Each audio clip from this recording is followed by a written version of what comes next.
Some directors don't just tell stories, they build entire worlds. Hayao Miyazaki, the genius of Japanese animation, is one of those rare visionaries. His films don't just speak to the eyes, but to the soul. And he has just as much to say to grown-ups who forgot how to grow, as he does to children.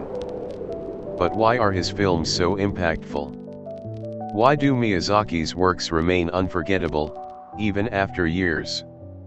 In this video, we'll explore the philosophy behind Hayao Miyazaki's art, his unique storytelling style, and the deeper meanings within his most iconic films. Born in Tokyo in 1941, Miyazaki was raised by a father who designed airplanes, a detail that explains the recurring themes of machines and flight in his films. Beginning his career as an animator, he co-founded Studio Ghibli in 1985, which quickly became Japan's most prestigious animation studio.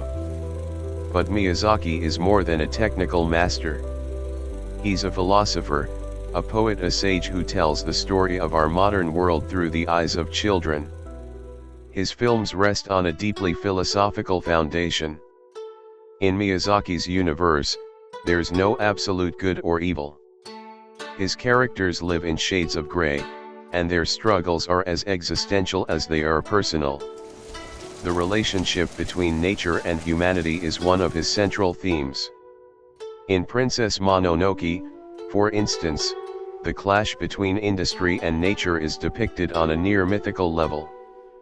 But Miyazaki doesn't romanticize nature blindly, he respects it, while reminding us that humans are a part of it.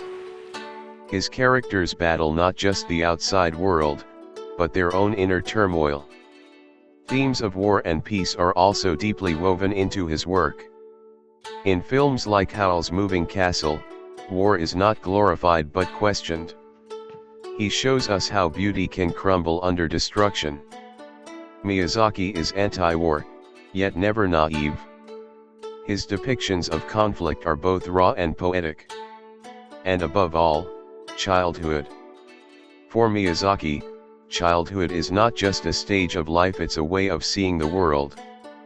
Wonder, fear, curiosity, discovery. Through the eyes of his young characters, we rediscover our own innocence. Miyazaki's narratives break free from traditional storytelling. There's often no clear villain. Instead of a typical conflict resolution arc, he focuses on internal transformation. His stories are not about reaching a conclusion, they're about experiencing a journey. Time itself flows differently in his films. He embraces the Japanese aesthetic of ma, which literally means emptiness, but symbolically represents space for thought and feeling. A scene where a character simply watches the wind can be just as powerful as a moment of high drama. His use of space is also profound. Homes, trains, forests, flying machines, they don't just serve as settings, they behave like characters themselves. The viewer feels immersed, as if inside the space.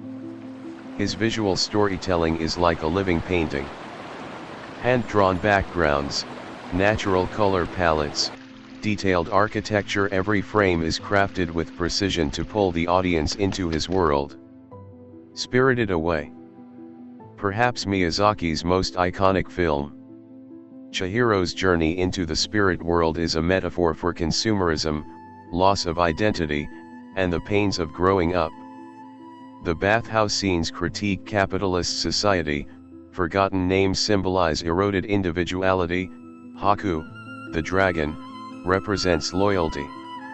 Even magic itself has become industrialized, a subtle metaphor for systemic control. Yubaba, the greedy boss, is the capitalist archetype. But at the heart of this magical world, there is still purity and love. Miyazaki reminds us, even in a polluted world, innocence can survive. Princess Mononoke. One of his most epic works. The war between nature and humanity takes on a spiritual dimension here. Ashitaka becomes a neutral observer, thrown into a physical and spiritual journey. No character is purely evil. Miyazaki doesn't offer a solution, he simply says, look. Nature in his films isn't a passive background, it's an active force. The forest is alive, filled with spirits that resist, rage, and even seek revenge. Nature is not just fragile and precious, it holds moral power. Miyazaki shows us that the price of industrial progress is steep. He draws the fine line between advancement and destruction. My Neighbor Totoro. Childlike wonder, imagination, and love for nature. Totoro isn't just a creature, he's a refuge for children in a world they don't fully understand. The story touches on themes like a sick mother, carrying deep emotional undertones beneath its gentle surface. Howl's moving castle. War, love, and transformation all wrapped in enchanting storytelling. Sophie's transformation into an old woman is, in truth, her journey to self-realization. Howl begins as a cowardly wizard but learns responsibility through love. The castle itself is a reflection of their inner evolution. Castle in the sky. The flying city of Laputa symbolizes the conflict between human arrogance and nature's balance. A blend of mysticism and science, it also reflects Miyazaki's obsession with flight and the beauty and danger of technology. Hayao Miyazaki is more than an animation master. He's a storyteller who captures the spirit of the modern age through his brush. His films transcend cultures. A story born in Japan can echo across the world because of Miyazaki's universal sensitivity. Sometimes his films are environmental elegies. Sometimes they're personal awakenings. Sometimes, they're simply tales of curiosity. But always, they remind us of our connection to nature, to society, and to ourselves. Today, many directors follow in his footsteps, but Miyazaki's magic remains unmatched. Even in the age of technology, he reminds us what it means to be human. If you've never watched a Miyazaki film, consider this your invitation. Because his films aren't just watched, they're lived. Maybe there's still a child inside you, waiting for Totoro. See you in the next video. And remember, sometimes, the greatest truths are hidden in the magic of animation.